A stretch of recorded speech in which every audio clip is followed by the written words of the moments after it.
So here with Ben Winstanley, who's actually editor with Square Mile magazine. So Ben's going to be doing a little bit of a piece on us, and we're going to do a little bit of a piece on Ben as well. So predominantly for the filming for the purposes here of looking at your irons to start with. So we're going to film that, have a look at some options, try and find you a better setup. See how we go. See what we can do. Yeah, fingers crossed.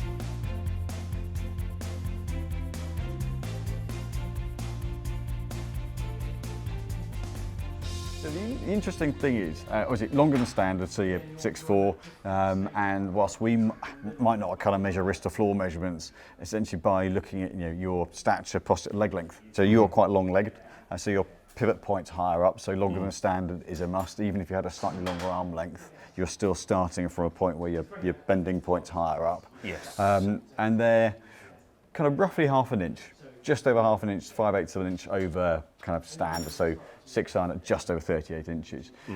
So the bit that stands out, and it's not a surprise, that there are a few brands that do lighter head weights when you go longer than standard. So for them to be up at D7 swing weight, so Callaway heads are slightly on the heavier side anyway, just with the amount of tungsten in them, tech they're trying to put in, and a lot of heads are creeping that way currently anyway.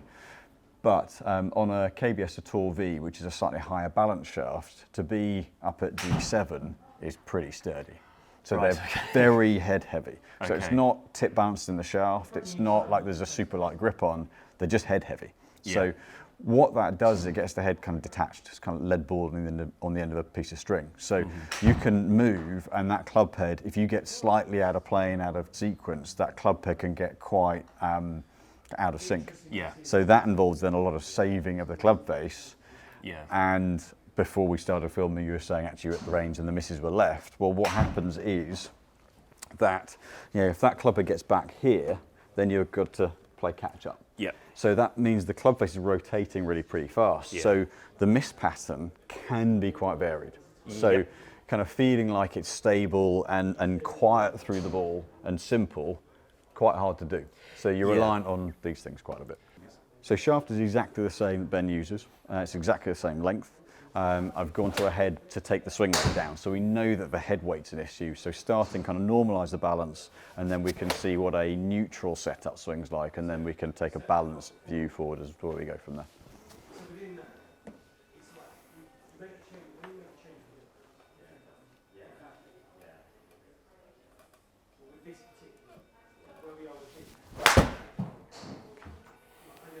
Skinny. So it's a nightmare match play, that shot. Okay.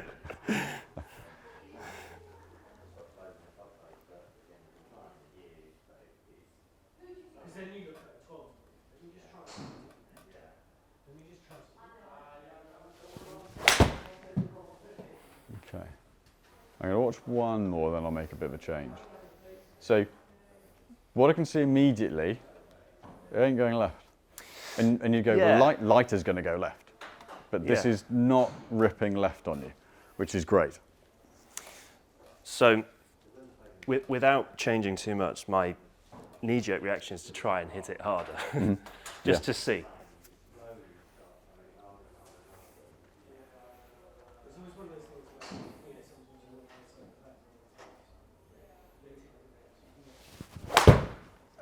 Maybe not that hard. I'm going to make that's okay. I'm going to make a bit of a change to this. So what I like about what we've seen is we've lost. Okay, it's closed a bit, but we've lost the big rip left. Yeah, that was just a bad which is swing. fine. Yeah. No, it's fine because it's not the right setup, but we can see by losing head weight, it's taken out that massive flip. Yeah. So I'm going to start to build out a few changes from here. Is this the titleist? Yeah. I've not seen a lot of lead tape on clubs, other than in the pros. Yeah, that's because the pros don't care what they look like, they just want them to work. Yeah. Amateurs care what they look like. But we play for fun, so. Yeah.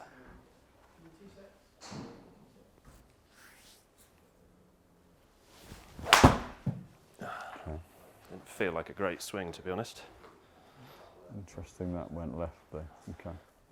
Let's try a slightly different. Just swing as naturally as you can, just free it up.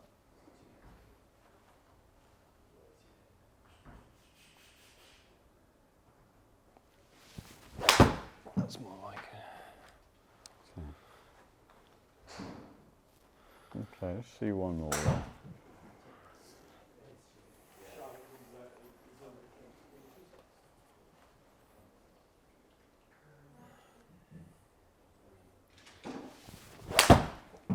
Okay, it's better. So those second tee, you actually just started to move through better. Yeah.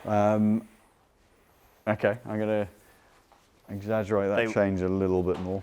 So the last shaft on this one, I'm pushing the balance a little more into the bottom of the shaft. So rather than just being head weight on the end in Ben's current Callaways, I'm getting the balance point through the bottom half of the shaft. Boom. Similar, maybe slightly lighter dead weight on shaft.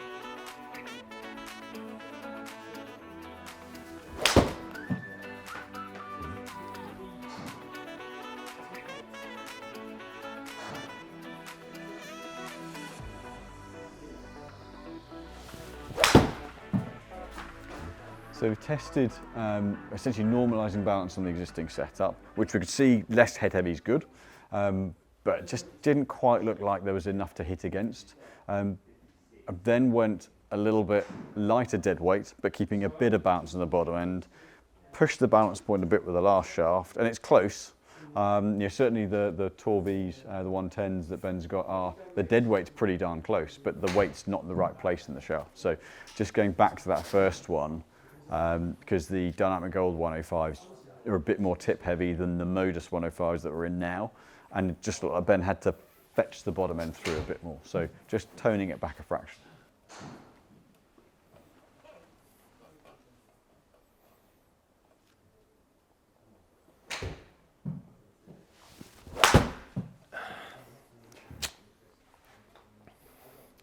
Just need to slightly reset, just swinging out my shoes a little bit. Okay,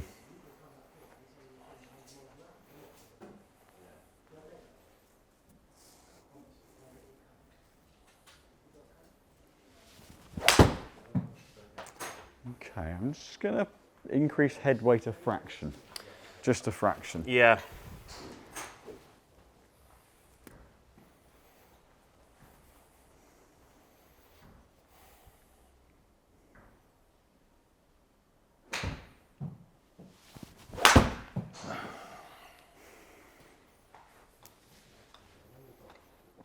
Didn't love how that felt. I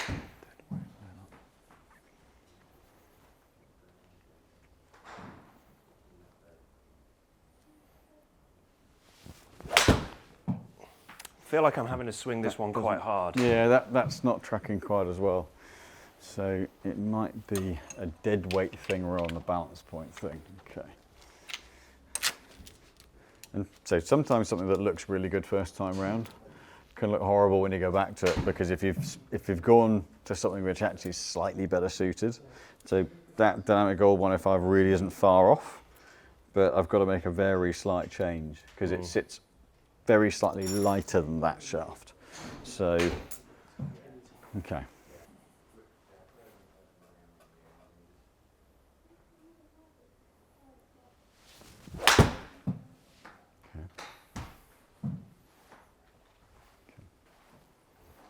So whilst strike wasn't middled, No.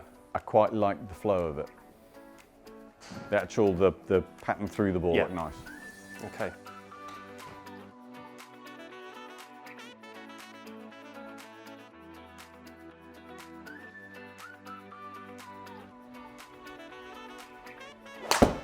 Yeah. So what, and it's a real fine tune over the last couple of steel shafts we've used. It's a fractional change in dead weight. It's a fractional change in balance point. Yeah. But it's by being a hair lighter total weight, base dead weight than the last shaft, the body of the shaft, the body of the club, this upper half, as you fire is coming with you. That then allows you to control low point. And so then we're using the weight in the bottom half of the shaft. That's what's dropping it in and kind of keeping that kind of late hit position that allows you just to carry on going, and the club head finds the ball for you. Yeah. So we're not getting that drop in by head weight is actually a very moderate raw head weight. It's balance point in the lower half of the shaft rather than just loading weight up on the end. Which that then, like that one in particular, you stayed stable, just start to unwind through. We're starting to see speed creep up. We're starting to see, it's fractional yardage because these are efficient for distance when you get them right. Yes. But those couple of shots are very, very stable down the line. You're not getting big club head movements. That first one was out the toe, but again, it's dead down the line.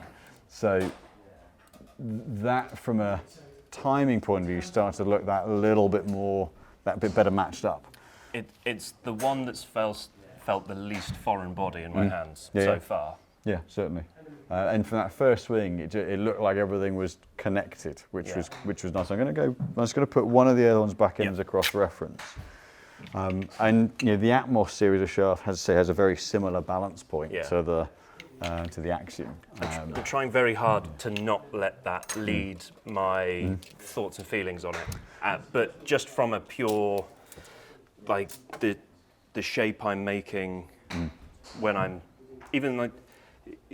triggering the swing on some of these, I feel like I'm having to almost push quite hard back to get them to where I want it to be at the right speed. Whereas that one, at least, it felt like the shape on the way back, which for me feels so much the most important part in a way. I know a lot of people talk about the downswing and doing things wrong, but I feel like making the right shape on the way up, for me, feels like I'm going to get to the right destination at contact. Yeah, certainly. Yeah. If you can stay in shape on the way back, then you've already, if you're out of shape, you've got to get back into shape. If you can start from a balance point of view, then you're already kind of half a step ahead. So.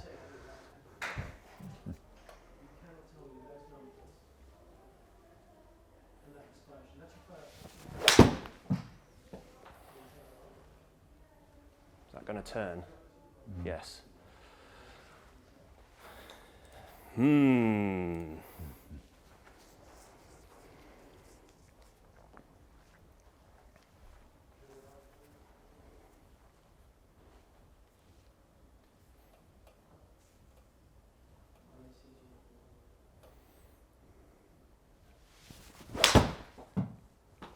Okay, I'm going to put the Axiom back in. That still, to me, looks a little more cumbersome. I think that's fair. A little bit. I think the break was good, and I just hit a nice one. No, it's close, and it moves well, but neither of those looked as clean as this one did.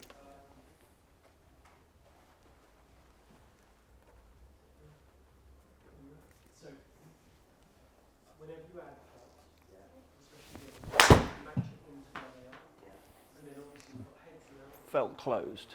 A little bit, yeah, a little bit.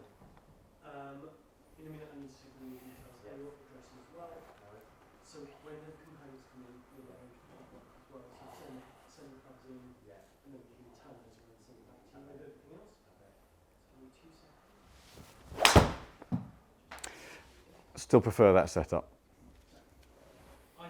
So the trigger for me to say that is the first one is the one where that happens. That's my bad shot. Then you kind of stayed centered, and there it is down the line. Yeah. But I can see the club getting here and everything exiting together. Whereas with the steel, which is a hair heavier, it had that little bit of a fetch to it.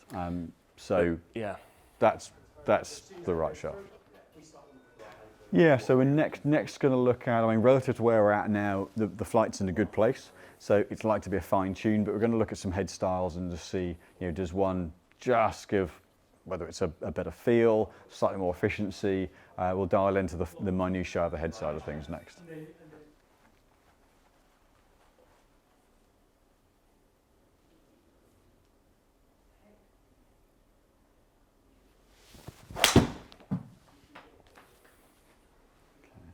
Toey.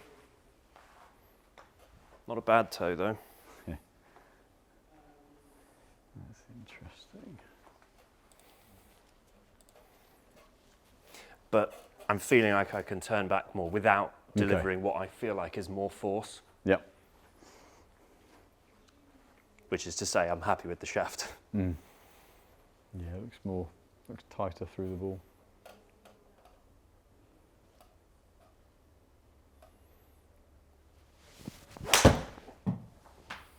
Yeah, so we tested the P770, and that structure just popped the flight up a little bit. So moving into the Mizuno, the 243. So a little less weight at the bottom because we don't need to flare it up, and should feel a bit more solid as well. I didn't hear that.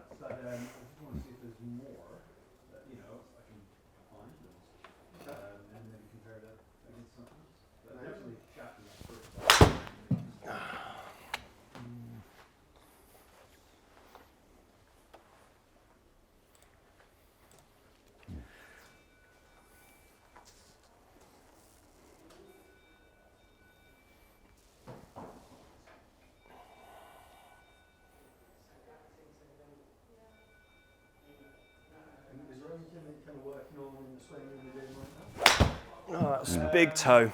Yeah, that's just not getting into the back of the ball as well, so we can remove that. God, you're moving on so quickly. Well, because of the performance we've seen from that Titleist head, like that, you could just, even with that first hit, you could just hear it's just not as solid in the back of the ball. And No. we've got all this kit, but this, on the head side of things, the sound is a big giveaway. Yeah. And actually, that head doesn't sound too different across the face. Yeah. So you go a little toe side, it doesn't sound dead like that one did. So. Yeah, no, that's true. That's true. Yeah, that's probably the nastiest feeling strike so far. So I did get fit for the previous carbon, and that just wasn't. I mean, I fitted. It wasn't because I didn't got the mask to it. Didn't feel nice, I must say. Then I had about 3 months, and I just. Looks pretty. Yeah. Yeah, so I went to that, and it's kind of sort of. Yeah, it's still interesting. I'll see one more, then I'll pop the Titleist head back on. There's still more of a drop off in ball speed than there was with the Titleist head.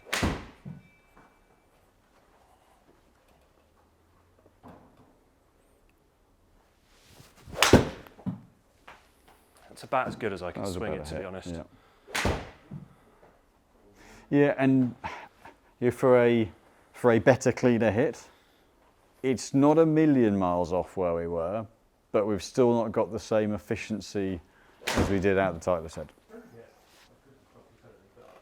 getting like sore hands and down the joint, so I would recommend to try and take the grips and. Oh, come on. Yeah. Okay. And which ball do you use when you play? Well, generally 41. Okay. So interesting enough, that was the toey one, and that's almost as far as the last shot, within like 1 yard or so of the last shot with the PXG. If that's the bad one, which I know it's not really, I'm really, really okay with that. Because with the other heads, it's dropped right back. Actually, we can look on the screen now. That's the last half a dozen shots with that combo, and there's top to bottom 6.5 yards. That's pretty good. And so that's where this is the minutiae bit of why that head. Yeah, it's that where that mass placement is, but that's the evidence of it right there. Yeah. In that kind of from a a little bit left there, but there the solid hit's 177, 78, 75. And that's towing at 72. But that felt just better not seeing than- that drop down. That felt better than the last 3 clubs that I've hit. So Club heads. and still retained a very, very good ball back tolerance there. 300 dipped down revs on the air, has spin it? is nothing. Yes, the efficiency dropped down. Interesting. You swung it quicker, so you clearly look forward to hitting it better as well, which plays a part. But this it's is what a I mean more in efficient terms of move. I feel like I'm just clicking the trigger a bit now. Yeah. And so I can turn harder on the way back, which is always going to make you deliver faster ball speed on the way down. Yeah. The other bit I want to have a quick look at before we finish is just with the grip. So this is a slightly, make sure I'm not going mad. Yes, it's a slightly larger. This is in a mid-size. So you've currently got the standard size with a +4, which reduces the tapering of the bottom hand, which is definitely better. But with this being the mid-size, your little finger's still round past the equator. That clamps that in. Tips of fingers touching. So in principle, the fit in your top hand is good. Yeah. But equally, if we go smaller than this, you're going to have to close down. So can see that fills out your trigger finger. And this is a slightly built up bottom hand as well. So it's and this just happened to be on the shaft. So I didn't pick this specifically with the fit, but this is the sonar, which is like a +2 in the bottom hand. Whereas if I go back to that should now feel pretty small all the way through. So yeah, it's definitely the front. That feels like I'm pinching. You've got to really kind of hold on to get that into your fingers. And yeah, it's interesting enough. It doesn't look. This doesn't feel hand, too mad in the top. Space in there. Yeah. But in your bottom hand, you can start to see it smaller. It gets into your finger and then it wraps over. But interestingly, I can feel more tension going up here from this side. And so then going back to the golfer's elbow, tight muscles and tendons don't absorb vibration. No. So the shot goes straight into that bit of muscle. Yeah. Whereas if it's softer, we've got less of that. There's less mass pulling you out the bottom end. Yeah. And if it's a softer, more absorbent muscle, it's going to take the vibration a little bit more. It's not going to go straight into the tendon. Yeah. Which going back to that one, that bit bigger, means much more relaxation. Yeah. So there's a couple of ways. One, it just fits your hands better. But going back to the injury side of things, the changes that we're looking at are going to should make quite a big difference to, playing a long weekend of golf and not getting to the third round going, can I get through this with painkillers? Well. Or you start to back off shots. Yeah. So again, less rotation, so more stability means less strain here, less mass, but more relaxation through the forearm as well. So some really interesting conclusions there. Actually, I think the bit that, in some respects, I find the most interesting is kind of the grip, the way it impacts your elbow, and the complaint there, and how actually the golf club can help to alleviate a load of that, as well as tidy up some of the bits with your swing that you're trying your heart out to improve. And the great thing is we can say, right, these are all happening because. So the little bit of a weight change, a weight distribution, just that changes your patterns through the ball, which will, going back to the elbow side of things, will make a bit of an improvement there. But the moment we can go a bigger grip to take some of that grip tension out, that again helps the delivery pattern, but it's going to take a load of strain off your elbow. Yeah, well, I think the thing is for me, the tendency of almost every golfer is to blame themselves. And I feel like I'm very quick to say, oh, that was a bad swing, I know that was me. And the fact that I've had this golfer's elbow, which is so common that it's called golfer's elbow, right? I've just assumed that it's because of a breakdown in my body and therefore I need to rehab it. It's incumbent on me to sort it, which is still the case. But I hadn't really considered the idea that maybe it was a little bit to do with my equipment. And not entirely, but at least there is a percentage of impact on kind of my physicality, at least over a 3-4 round golf trip or whatever. And the fact that I can stand over a ball, and I feel that way about this Axiom shaft, is that I can stand over the ball, and while we all are clouded by our demons, I can stand over it just with a little bit more clarity and kind of go, all right, push button go, rather than think, okay, well, you need to be here and you don't want to swing too fast, all of the many things that kind of go through your mind in that split second before you hit the ball. And so that feels like an absolute giant step forward for me. Yeah, I think I was thinking about 30% of this is taking away those conversations internally that go and going, what am I meant to be doing? Why am I doing this? Or should I be thinking that? And actually the confidence to say, right, we've been through everything. We know why this is the right setup. Now I can just go and play. Yeah. And as good as the top guys are, they're just playing at that point. Then they don't have. Well, they have a certain amount of internal conversations, but they're not worried about whether the clubs are suiting them or not. Yeah. And it's so critical because that's something that doesn't matter what standard you are, that's available to everybody. And I think that's one of the big misconceptions about golf and fitting is that it's solely the preserve of the stronger player, the low handicapper, whereas actually it doesn't matter. You could be a 36 handicapper, and yet if you have the right tools, it's going to make the game more enjoyable. Yeah. So it's about reducing the noise, and like on your radio where you just find the right frequency. And I feel like now I'm kind of operating. I like the way you acted like it was an old I had to do it, I remember that. I didn't think he would. I feel like I'm operating now with kind of the most clarity and the least noise that I've ever had kind of going into a new club. Great stuff. Well, thanks for watching. Hope you like this. Thanks. If you have, please hit the like button, subscribe, check out all the other videos. We've got loads of other fittings, content, kind of reports, product reviews. So check out the channel, and we'll look forward to seeing you in the next video. Thanks, guys.